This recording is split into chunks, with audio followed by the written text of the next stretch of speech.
Understanding technofeudalism can be tricky because the author of the book Technofeudalism, Yanis Varoufakis, likes to invent new words to talk about technofeudalism, but he doesn't always explain these new concepts clearly as he's introducing them. So I'm going to walk you through 7 key concepts that'll help you understand technofeudalism. So the most important concept in understanding technofeudalism is cloud capital. The book defines cloud capital as the agglomeration of networked machinery, software, AI-driven algorithms, and communications hardware crisscrossing the whole planet and performing a wide variety of tasks, new and old. So what are these tasks? These are things like making you want to buy more, having me upload my content for free here on YouTube to attract more people to YouTube, monitoring your behavior and my behavior as we use these platforms, and using that behavior to train AI algorithms that make us want to buy more or that subtly shift the way we view things. So a great example of cloud capital is where you and I are at right now. We are on YouTube.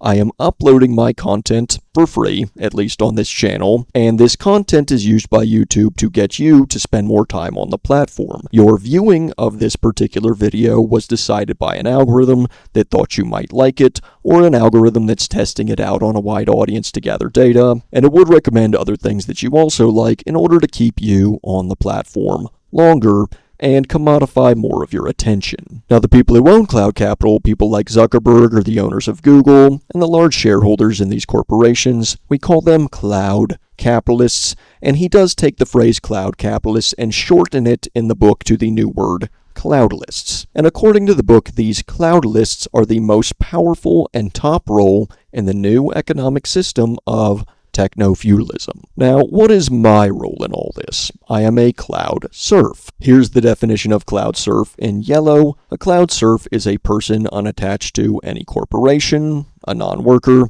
choosing to labor long and often hard for free to reproduce cloud capital stock of posts, of videos, of photos, and so on. So if you upload anything to this or any other social network, or even if you use a messaging app like WhatsApp or Google Docs at work, you are also a cloud serf. Now, in historical feudalism, could a serf leave? Could a serf just up and walk off the manor or whatever and have freedom? No, not really, and actually we can't really leave either. It is incredibly difficult to engage in a meaningful way with society without using any of these cloud services.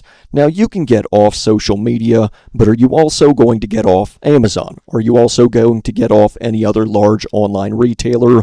Or, more critically, any small online retailer that is buying ads and monitoring you through the services of these larger retailers like Meta or Amazon? And it's pretty hard. Let's say you do get off of all that and you were only buying things at physical stores in cash. Well, are you using like any Google services or Microsoft services at work? You probably are. That's still being a cloud serf. You're still using these services, giving them your data. And so you can see we cannot really leave these services and still engage meaningfully with society unless you're going to live in the middle of nowhere, and I would say you're not part of society at that point. Now, as we are on these different platforms, consuming things, maybe uploading things, and producing data that's used to train algorithms, we may see an ad for a shirt, for example. And that's not an accident. The company that is selling that shirt, they paid the cloud capitalists in order to access our attention. In other words, they bought ads. So the shirt company does not have its own cloud capital, at least not if producing shirts is all it does. It has to pay the owners of cloud capital, Google or Mark Zuckerberg or whoever it happens to be, to access you and I, its customers. In addition to that, a lot of these online platforms will take a cut from the seller directly. And so we call companies like this t-shirt selling company or a food company or a board game company, any traditional capitalist company, we call them a vassal capitalist. And so the definition of vassal capitalist from the book, it's here in yellow. This is from the appendix of Technofeudalism. Vassal capitalists are capitalist producers who, in order to sell their commodities, must pay cloud rent for access to the Cloudalists' cloud fiefs. Now, we saw a couple of other terms there, cloud fief and cloud rent, and we'll get to those in a second. Let's first finish up with vassal capitalist. So why are the capitalists vassals now? So the vassal would be something like a baron, a viscount, a duke, whatever. The specific ranks are not important here. And at least in medieval Europe, he would have his own small army. And he's subservient to the king, and he has to do the king's bidding. And technically, he really only has any land at all because the king gave it to him. And that last part is key. The vassal doesn't really own his land. He's dependent on the king. He's beholden to the king. The king could take that land away. The vassal is subservient to him. The vassal capitalists in technofeudalism, likewise, don't own the cloud capital that they rely on, and they are lower in stature and in power than the Cloudalists, who, as I said, are at the top of this proposed class system. So the online spaces in which the vassal capitalists can access their customers are called cloud fiefs. So here's the full definition from the book. You can pause it and read the whole thing if you want. I'll read the first part. It is this red definition at the top. Cloud fiefs are digital trading platforms on which buyers and sellers are matched by the algorithms of cloud capital. Now, the fief is not really a market, or at least it's not a free market. The owner of the cloud capital owns the algorithm that matches the buyer and the seller. It's not like the sellers all know each other and can talk and can organize, and it's certainly not like the buyers all have access to the same information. When you and I go onto Amazon, we don't look at the same stuff. It doesn't show us the same stuff. All of this is under the control of the owners of cloud capital. And so the vassal capitalists, they don't really own this. They have to use it, but it's not theirs. A fief in the real world, 800 years ago or 1,000 years ago, was just some smaller portion of a large feudal domain. So if you're a company and you sell on Amazon.com, your little area on Amazon.com is your cloud fief. It's your sales pages, your company page, and so on. That is your fief. You don't own any of it, and more importantly, you don't own the algorithms that actually power all of this and send you customers.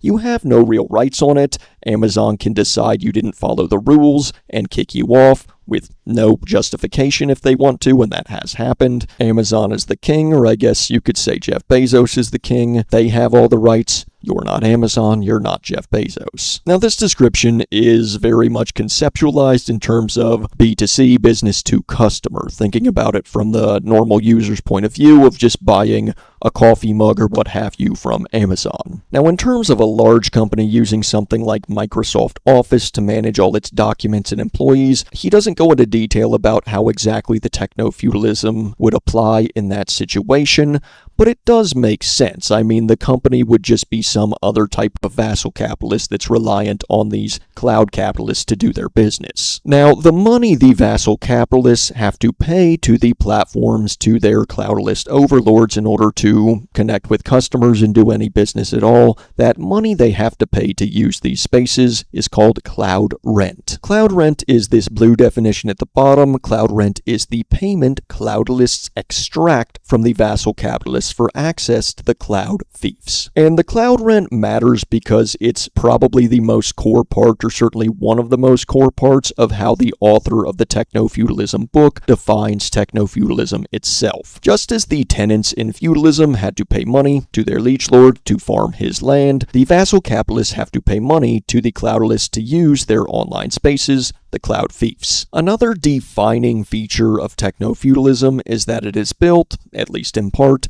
by people who work for free, which would be me, perhaps you, the cloud serfs. So the book mostly talks about how the cloud serfs, people like me, who upload content to these platforms, are building the platforms for free. I would add that we are also, like anyone who uses these, including you are providing data to the company. The data is then used to train the algorithms. The algorithms are a core part of cloud capital. This data we've provided is used for individualized behavior modification. Now, behavior modification is sort of one of the superpowers of the cloud capitalists. They have this ability to subtly influence our behaviors and our beliefs. And the book doesn't have like a screenshotable definition of behavior modification, but it is what it sounds like. They're using various pieces of content, various advertisements, other subtle methods we may not even recognize to slowly nudge us in different directions influence our behaviors, whether that's buying something or just spending more time on their platforms, and also subtly perhaps influence what we think. So how does this work? Whenever you upload something to a platform, that platform can strategically give out things like likes, things like more comments and exposure, to train you to continue to upload more content. It could also do things like feed you more titillating videos that keep you on the platform longer, and it might also have data saying like you are more vulnerable to buying specific types of products at specific times, and it's going to feed you ad for those products at those specific times. The cloud capital could also modify behavior by monitoring the workers as they work, tracking where they're at, how often they pee, stuff like that, and subtly, or perhaps not so subtly, rewarding or punishing them in order to increase or decrease certain behaviors. All of this is organized and optimized by quite opaque AI-powered algorithms, so the Cloudalists can influence our buying preferences and more subtle things like our political views. There are a few more terms in the book, but I think the ones I've gone over are the most important and should help you understand technofeudalism more easily. If you're interested in discussing books like this about technology and society, I host a live book club online once per month.